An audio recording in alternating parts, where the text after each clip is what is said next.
नमस्कार विद्यार्थी मित्रों। हिंदी CE 303 यानी कि पेपर 3 में हमने अब तक के वीडियो में भक्तिकाल किस प्रकार उद्भवित हुआ, भक्तिकाल की पूर्व पीठिका, भक्तिकाल की विशेषताएं, भक्तिकाल की काव्यधाराएं और उन भक्तिकाल में जो निर्गुण काव्यधारा है जिसे संत काव्यधारा भी कहते हैं, उसमें ज्ञानाश्रयी शाखा के संत कवि कबीर दास के बारे में हमने बात की थी। आपके पाठ्यक्रम में संत कवि कबीर जो है उनके दोहे, उनके पद है और इसी कारण कबीर के जीवन परिचय को समझना बहुत ज़रूरी है। और इसी से हमने विविध मतांतरों के आधार पर, अंतर साक्ष्य और बाह्य साक्ष्य के आधार पर उनका जन्म कब हुआ होगा, कब उनकी जो है मृत्यु हुई होगी, इन सब पर हमने चर्चा की थी। क्योंकि भक्तिकाल के कवि जो है उन्होंने कहीं भी अपने जन्म समय और मृत्यु समय के बारे में स्पष्ट नहीं किया, मगर ऐसे प्रसिद्ध कवि जो है उनको सब लोग मानते थे, उनके अनुयायी खुद ब खुद बन गए थे, उनके शिष्य। और उन सबके द्वारा विविध संशोधनों पर आधारित हमने कबीर जो है उनके जीवन पर चर्चा की थी।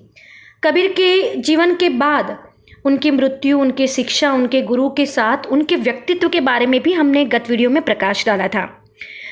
कैसे उनका व्यक्तित्व सबसे अलग है और किस प्रकार उनकी निर्भीकता और फक्कड़पन से वो ज्ञानाश्रयी शाखा के प्रमुख कवि माने गए, उस पर हमने चर्चा की थी। आज इस वीडियो में हम कबीर के काव्य के बारे में जो है आपको विदित करना चाहेंगे। अब आपको पता ही है कि कबीर जो है वो निरक्षर थे। उन्होंने खुद तो कोई रचना की ही नहीं थी, मगर उनकी रचनाओं में जो संग्रह, उनकी रचनाओं का जो संग्रह मिलता है वो है, उसका नाम है बीजक। अब आपको लगेगा कि वो तो निरक्षर थे, उन्होंने कैसे ये रचनाएं की। तो मैंने आपको पहले ही कहा था कि कबीर जो दोहे, जो साखियाँ जहाँ कहीं बोलते थे तो उनकी वाणियाँ जो है सब लोग जिन्होंने याद रखी थी, तो उन वाणियों का संग्रह जो है वो है बीजक। यहाँ तक उनके अनुयायी बन गए थे, उनको गुरु मानने वाले बहुत सारे लोग थे। तो उन्होंने कबीर की प्रेरणा से अथवा तो कबीर के जो है मार्गदर्शन से अपनी खुद की रचना की और उन्होंने अपने गुरु कबीर की बानियों का संग्रह बनाया और वो बानियों का संग्रह बीजक नाम से प्रकाशित हुआ। अब बीजक जो है वो कबीर की बानियों का संग्रह है, ये तो आपको पता चल गया। जो कबीर ने खुद नहीं लिखा, कबीर के शिष्य यानी कि कबीर के अनुयायियों ने लिखा है। और वो उन बीजक में कबीर के ही दोहे, कबीर के ही नीति के आधारित है, गुरु के आधारित है, विरह से आधारित है। बहुत सारे जो है दोहे और शब्द और साखी जो है उसमें संग्रहित है। अब ये जो बीजक है उसमें काव्य रूप अलग अलग मिलते हैं। रमेनी, शबद, साखी, कहरा, बसंत, बेली, बिरहुली, चौचरी, हिंडोला, चौतीसा, विप्रमतिसी आदि काव्य रूप उनमें मिलते हैं। मगर सबसे यदि प्रमुख काव्य रूप यदि कबीर का माना जाता है तो वो है साखी, शबद और रमेनी। आपके पाठ्यक्रम में जो कबीर है उनमें ये 3 काव्य रूप के जो है पद आपके कोर्स में है, साखी, शबद और रमेनी। साखी शब्द का अर्थ वैसे हम उसके शब्द से ले तो साखी का मतलब है साक्ष्य। कबीर ने आंखों देखी, नहीं कहते जैसे आज के हम न्यूज़ में सुनते हैं कि आंखों देखा अहवाल, उसका मतलब यह है कि जो उन्होंने आंखों से देखा और अनुभूत किया उसे जो अपनी वाणी में उन्होंने ला दिया, उसको साखी कहा गया। साखी का मतलब है साक्ष्य। कभी कोई केस में कोई साक्ष्य होता है वो बहुत महत्वपूर्ण होता है। वही कहता है कि हाँ मैंने आंखों से ये बात जो है ये घटना देखी है। तो जिस प्रकार कबीर ने आंखों से अपनी दृष्टि से जो केवल मतांतर अपने दादा दादी या पूर्वजों ने कह दिया कि ये भगवान है, पूर्वजों ने कह दिया कि इसकी इस प्रकार से पूजा करो, पूर्वजों ने कह दिया कि इन भगवानों ने ये जो है कर्म किए हैं, इतने सारे जो है चमत्कार दिए तो आपको उसे पूजना ही चाहिए, ये हमारे गुरु है। इस प्रकार से बातों में आकर नहीं, मगर खुद संशोधित करते हुए काशी में जगह जगह पर जाकर, जहाँ धर्म की चर्चा हो रही, जहाँ शास्त्रों की चर्चा हो रही है, जहाँ योगी और नाथ अपनी साधना को आगे बढ़ा रहे हैं, इन सबको उन्होंने आँखों से देखा और फिर उन्होंने देखा कि धर्म का मूल रूप कहाँ है। तो वो जो उन्होंने साक्ष्य के आधार पर जो बातें कही है, वाणियाँ कही है, वो साखी के रूप में है, तो उनके काव्य रूप में साखी आता है।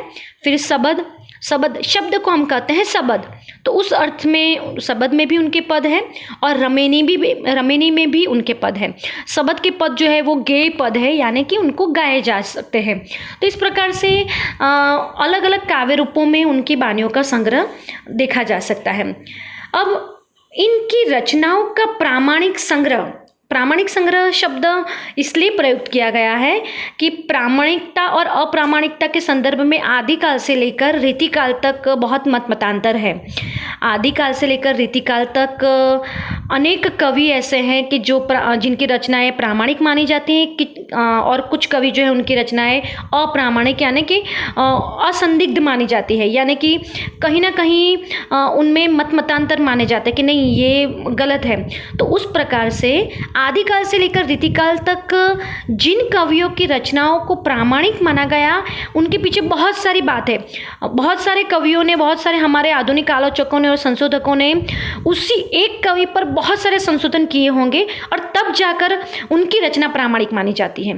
तो उसी प्रकार कबीर जो है उनकी जो वाणियाँ है केवल एक ही अनुयायियों ने लिखी हो या किसी एक पंथ में जाकर हमारे आधुनिक कवि ने नहीं देखा होगा। आधुनिक आलोचकों ने अलग अलग उनके कबीर पंथों में जाकर अलग अलग अनुयायियों से मिलकर, भले वो भक्ति काल के मगर उनकी पीढ़ी से मिलकर उन्होंने फिर ये जो है संशोधित किया होगा कि उनकी वाणियों का संग्रह ये जो है वो प्रामाणिक है। और वो संग्रह करने वाले हमारे हिंदी के जो है संपादक श्याम सुंदर दास है, जिन्होंने नागरी प्रचारणी सभा काशी से ये वाणियों का संग्रह किया और उन्होंने उन संग्रह को नाम दिया कबीर ग्रंथावली। तो डॉक्टर श्याम सुंदर दास संपादक के रूप में माने जाएंगे। संपादक का मतलब यह है कि किसी अन्य कवियों की रचनाओं को संग्रहित करके वो अपने पुस्तक में, यानी कि अपना पुस्तक ऐसा बनाए कि जिसमें उन कवियों की रचनाओं को संग्रहित करे, प्रामाणिक रचनाओं को।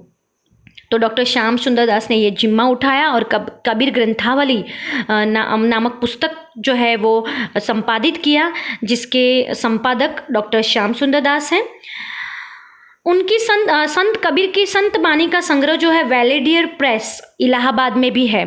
जो प्रेस के जो जनक है उन्होंने ही पूरी कबीर की सभी वाणियों का संग्रह किया है। तो संत वाणी संग्रह भी मिलता है वेलेडियर प्रेस इलाहाबाद में, जिनके प्रकाशक है वही संपादक है वेलेडियर प्रेस में। और यहाँ कबीर ग्रंथावली में डॉक्टर श्याम सुंदर दास ने इस बहुत प्रयत्नों के बाद कबीर के वाणियों का संग्रह किया और उसे कबीर ग्रंथावली के नाम से प्रकाशित किया। तो आपको ये दो बातें और दो रचनाएं जो प्रामाणिक है, कबीर की रचनाएं नहीं है, कबीर की संपादित रचनाएं हैं डॉक्टर श्याम सुंदर दास द्वारा, तो वो आपको याद रखना है। कबीर की खुद की रचना जो उन्होंने नहीं मगर उनके अनुयायियों ने संग्रहित की, वो तो बीजक ही है। यदि आपके परीक्षा में पूछा जाए कि कबीर की रचनाओं यानी उनकी वाणियों का संग्रह किस में मिलता है, तो वो होगा, उसका उत्तर होगा बीजक में। उनके अनुयायियों द्वारा उनकी वाणियों का संग्रह बीजक में मिलता है। मगर ऐसा पूछा जाए कि कबीर की वाणियों का जो है संपादन करने वाले अथवा तो उनका संग्रह करने वाली दो प्रामाणिक रचनाएं कौन सी हैं, तो उसमें आएगा संत वाणी संग्रह और कबीर ग्रंथावली। तो इस प्रकार से कबीर का काव्य जो है इस प्रकार से संग्रहित हुए, यानी कि उनकी वाणियों का संग्रह संग्रहित हुआ, क्योंकि वो तो खुद निरक्षर थे। और कबीर की रचनाओं के बाद हम अगले वीडियो में किस प्रकार कबीर की भाषा भी है उसके बारे में प्रकाश डालेंगे। धन्यवाद।